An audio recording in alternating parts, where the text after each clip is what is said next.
बाप और बेटे के बीच की कहानी है। ठीक है ना, आवाज़ आ रही है? हाँ, तो बाप और बेटे के बीच के रिश्ते की कहानी है। तो पहले तो बाप का नाम कोई बाबूजी बोलता है, कोई अब्बू बोलता है, कोई पापा बोलता है। मैं पापा बोलता हूँ, तो मैं वही वर्ड यूज़ करना चाहूँगा कि तो मेरे पापा एक टीचर थे, वो हाई स्कूल में पढ़ाते थे, उनका ट्यूशन क्लासेस चलता था। तो सुबह में वो 5:30 मॉर्निंग को निकलते थे, शाम को 6-7 बजे वो घर पहुँच जाएंगे। तो मैं शाम का जो टाइम था उस पर फोकस करना चाहूँगा कि वो साइकिल से चलाते थे, साइकिल से जाते थे, ऑलमोस्ट 15-20 किलोमीटर चला गया। लगभग मेरे गांव में लगता है कि वो 2007, 8, 9, 10 में वो साइकिल का टाइम था, तो लोग साइकिल ही मोस्टली यूज़ करते थे। तो जब वो घर के पास पहुँचेंगे ना, तो घंटी बजाना शुरू करेंगे। तो उसकी वजह से क्या होगा, हम 6-7 बजे इवनिंग में कहीं खेलते हुए दौड़ के जाएंगे वहाँ पर। ठीक है, वो घंटी बजाना शुरू, घंटी बजाने का मकसद ये था कि हम लोग पहुँचे वहाँ पर, तो फिर हमारे हाथ में कुछ पैसे आएंगे, कुछ चॉकलेट्स आएंगे। तो बस स्टोरी शुरू करते हैं कि वो साइकिल का घंटी जैसे खुशियों का बरसात लाता था, वो साइकिल का घंटी जैसे खुशियों का बरसात लाता था। मेरे कदम दौड़ते थे, भागते थे जब आवाज आता था। सबकी निगाहें शाम होने की इंतजार में थी, सबकी निगाहें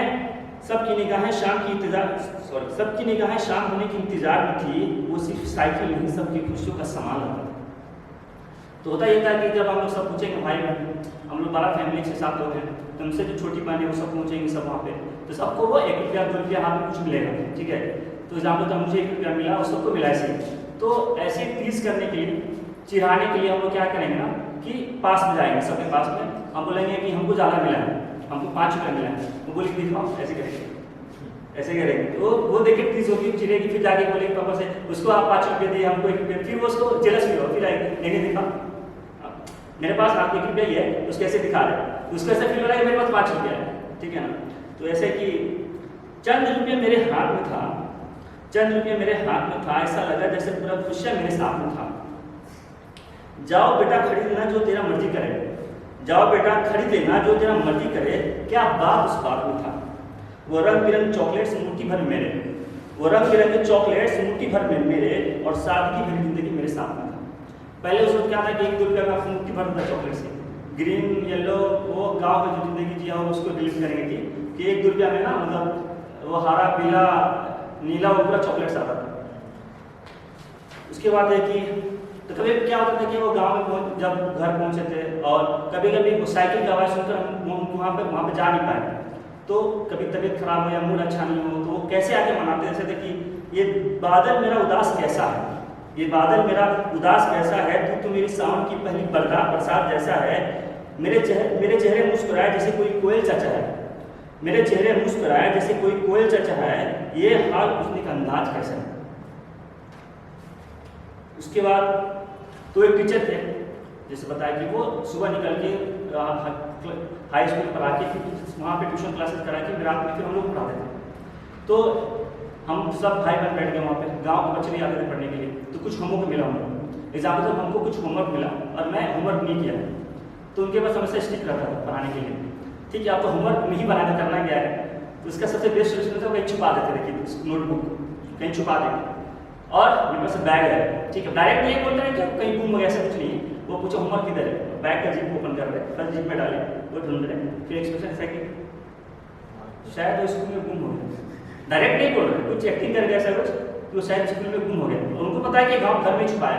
ठीक है, अब कुछ खोजने के लिए अब CBI रेट लगता है, उसके लिए मम्मी को सौंपा जाता है काम करने के लिए। ठीक है, कि वो पता वो कहाँ छुपाया होगा, तो छुपाया घर में है।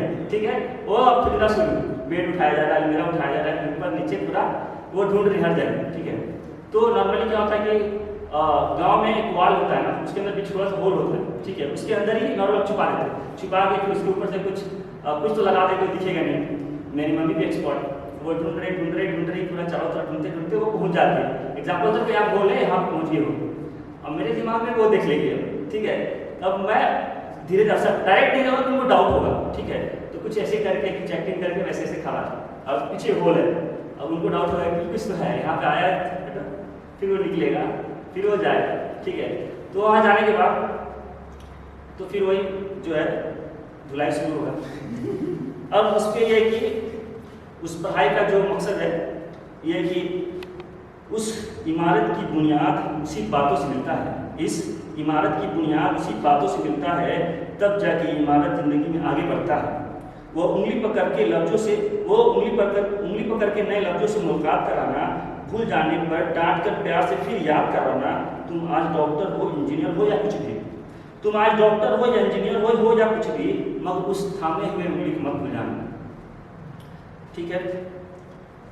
तो एक उनका जो स्ट्रगल लाइफ है उस पर एक पोएट्री है कि वो बाप है लोहे की भट्टी में पिघलता है, वो बाप है लोहे की भट्टी में पिघलता है, तब जाकर मेरा ख्वाहिश का खिलौना बनता है।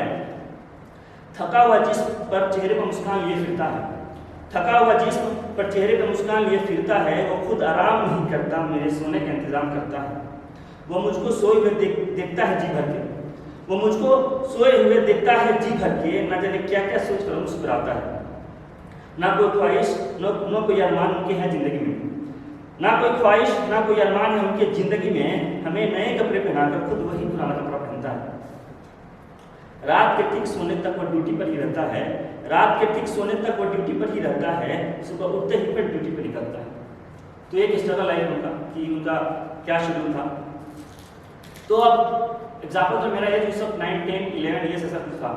तो होता है ना कुछ सिखाने के लिए बाजार ले जाता है कि कैसे बाजार करना है, फर्स्ट टाइम बाजार जाना है, बाजार का एक्सपीरियंस, तो आलू कैसे खरीदना है, प्याज कैसे खरीदना है, ऐसा कुछ चल रहा है। तो एक उसी में हम सड़ा हुआ आलू बैग में डाल देते हैं। ठीक है। तो वो एक्चुअली टीचर थे, उनका ऑब्जर्वेशन बहुत अच्छा था, वो लिखते भी थे। तो हर एक चीज़ से ऑब्जर्व कर निकालते थे। जब वहाँ पे बाजार करने के बाद हम रास्ते में जा रहे हैं तो वो सिखा रहे हैं कि एक सड़ा हुआ आलू पूरे आलू को खराब कर देता है, एक सड़ा हुआ आलू पूरे आलू को खराब कर देता है, एक गलत फैसला तेरी पूरी मेहनत को बर्बाद कर देता है। तो हर चीज़ क्या ऑब्जर्वेशन उनके पास था। तो चलते चलते तो हमको एक बेल का पेड़ दिखा, शायद बेल को तो बोलते हैं स्टोन एप्पल इंग्लिश में, तो गांव में उसको बेल का पेड़ बोलते हैं। ठीक है। बहुत बड़ा पेड़ है और उतना बड़ा पेड़ होते हुए वो झुका हुआ है, और उसके बगल में एक शीशम का पेड़ था जो खड़ा था, स्ट्रेट था।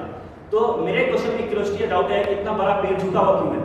तो उनका वो सॉलिड जवाब ये आता है कि जिसके अंदर जितना खूबी होता है वो झुके हुए मिलते हैं, जिसके अंदर जितना खूबी होता है वो झुके हुए मिलते हैं। ये अगर देख रहे हो इस पेड़ की, उसमें एक फल भी लगे नहीं होते। तो उनका ये मतलब कि जिसके अंदर जो क्वालिटी ज़्यादा होता है और बड़ा नाप तोल के अच्छे से कदम बढ़ाते हो, अच्छे से बात करते हैं, बड़े झुके हुए मिलेंगे, बड़े मोहब्बत बड़े क्लास के साथ मिलेंगे। और जिसके अंदर कुछ नहीं होगा ना, बस वो हलचल मचाएंगे और कुछ नहीं, बस उनका वही था। तो गांव में एक्सपीरियंस किए होंगे ना, गुल्ली डंडा, गोली, लड्डू जो खेलते होंगे, लड्डू को बोलते स्पिनिंग टॉप इंग्लिश में। तो उनको उतना पसंद नहीं था, किसी पेरेंट्स को पसंद नहीं आता गोली खेलना, गुल्ली डंडा खेलना, क्योंकि बहुत रिस्की होता है, बहुत लग सकता है चोट। तो लड्डू भी चलाने के लिए ना एक आर्ट चाहिए। आप किसी को लड्डू देंगे वो चला नहीं सकता एक बार, वो प्रॉपर थ्रेडिंग होता है, उसको पकड़ के टाइम के साथ फेंका जाता है, फिर तब नाचता है वो।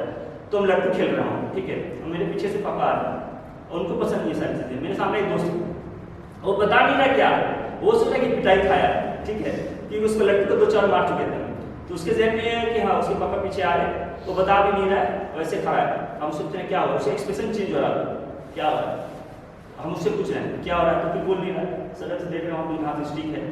तो अब बच्चे के पास एक ही एक्सप्रेशन होता था चाइल्डहुड में, वो रोने का एक्टिंग,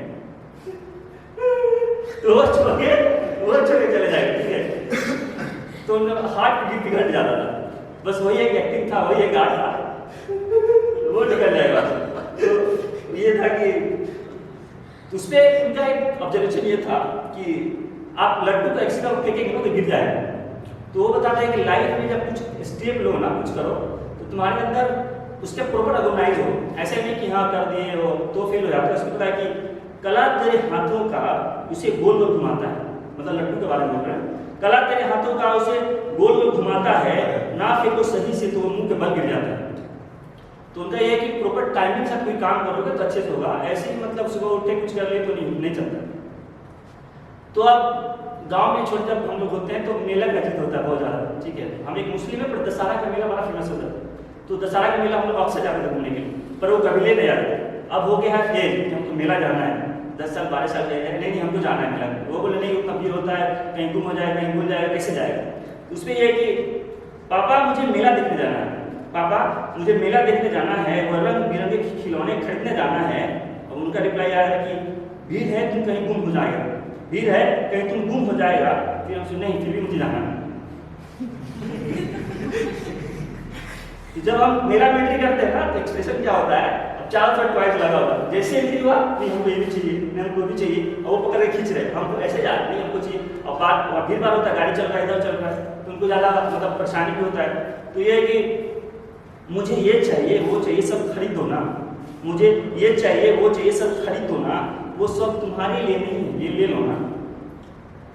मैं हाथ खींचते परेशान करते मेरे कदम चलते रहे, मेरा हाथ खींचते परेशान करते मेरा कदम चलते रहे, वो गुस्सा दिखाकर प्यार से मनाकर समझाते रहे। उनका नए शहर से मुलाकात कराना, उनका नए शहर से मुलाकात कराना, क्या गलत है क्या सही है सब बताना। जब मेले से रिटर्न आए, हाथ में 2 गुब्बारे कुछ खिलौना और बार बार उनको देख कर मुस्कुराना। तो ये मेले का एक्सपीरियंस था।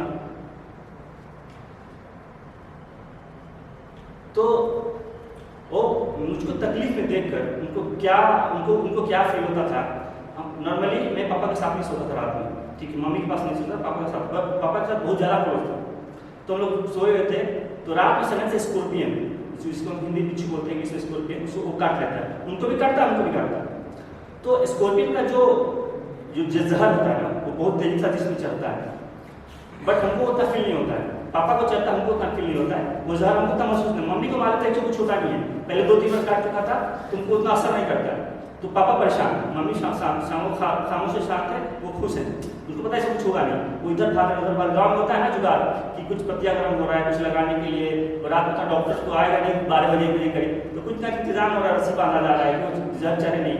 और मेरी माँ नॉर्मल है, उस पर कि मुझे तकलीफ में देख कर खुद को तकलीफ में पाना, मुझे तकलीफ में देखकर खुद को तकलीफ में पाना, मेरा गम देखकर अपना सब गम भूल जाना, कभी इधर जाना तो कभी इधर जाना, खुद भूखे रहकर मुझे खाना खिलाना, क्या यही सच्ची मोहब्बत है जो दूसरों से उसके लिए मिल पाना।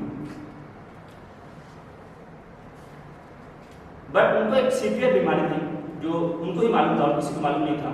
वो पढ़े हुए लिखे थे, तो जितने भी रिपोर्ट्स आते थे वो सारी चीज़ें खुद पढ़ते थे, तो वो बीमारी ज़्यादा बढ़ गया। और उनको पता था कि हम मुश्किल से 1 महीना या 3 हफ्ता 4 हफ्ता ही जिंदा रह सकते हैं, इससे ज़्यादा नहीं रह सकते। पर वो कितना बैलेंस था लाइफ में था, हम लोग सामने हम लोग महसूस नहीं हो रहा है कि सीरियस बीमारी है, ठीक है, बट चेहरे पर मुस्कान, वही ताजगी, वही फ्रेशनेस, वही है कि तकलीफें सर से पाँव तक चढ़ी हुई थी, तकलीफें सर से पाँव तक चढ़ी हुई थी, मगर चेहरे पर मुस्कान बनी हुई थी। वो सोच की दीवार गिरता कैसे, वो सोच की दीवार गिरता कैसे, अभी जीने की उम्मीद आंखों में बनी हुई थी। उस मजबूत दिल को भी अकेले में रोते हुए देखा है, उस मजबूत दिल को भी अकेले में रोते हुए देखा है, कुछ बनाने का, मेरा जिंदगी संवारने का जो उम्मीद बनी हुई थी। तो फाइनली क्या होता है कि आफ्टर 2 वीक 3 इंसिडेंट बाद उनका इंतकाल होता है, इंतकाल में डेथ। तो उनका बीमारी बहुत ज़्यादा सीवियर हो जाता है, वो रास्ते में ले जाते उनका इंतकाल हो जाता है, डेथ हो जाता है। तब डेथ बॉडी आता है सामने, सब रो रहे, सब परेशान, बट हमको शौक है, हमको शौक लगा इस तरह कि मुझे सारी चीज़ें बैकग्राउंड में जा रहा है कि हमको मिला कौन, घुमाया हमको, पढ़ाया कौन, सारी चीज़ें बताया कौन, और सब रो रहे। तो मेरा ये है कि नहीं ऐसा हो नहीं सकता, नहीं ऐसा नहीं हो सकता, मुझे इस तरह छोड़ के ये जा नहीं सकता, मुझे उंगली पकड़ के पढ़ाया कौन, जिंदगी के तौर तरीके सिखाया कौन, इस तरह बीच में छोड़ के जा नहीं सकता। वो मेरे आंखों में सपने को ऊपर जा नहीं सकता, इस सफर में मैं ताना रह नहीं सकता। तो मेरे दिमाग में ये चल रहा है कि मेरे सामने है वही फ्रेशनेस, वही ताजगी, चेहरे पैसा लगा वो सोए हुए हैं। तो मेरे यार है कि मेरे पापा सामने हैं, उठते क्यों नहीं, मेरे पापा सामने हैं, उठते क्यों नहीं, सांसें ही तो बंद है पर बोलते क्यों नहीं, कुछ खिलाओ उनको, कुछ भूख लगी होगी शायद, कुछ खिलाओ उनको, भूख लगी होगी शायद, वो जिंदा है लोग मुझे बताते क्यों नहीं।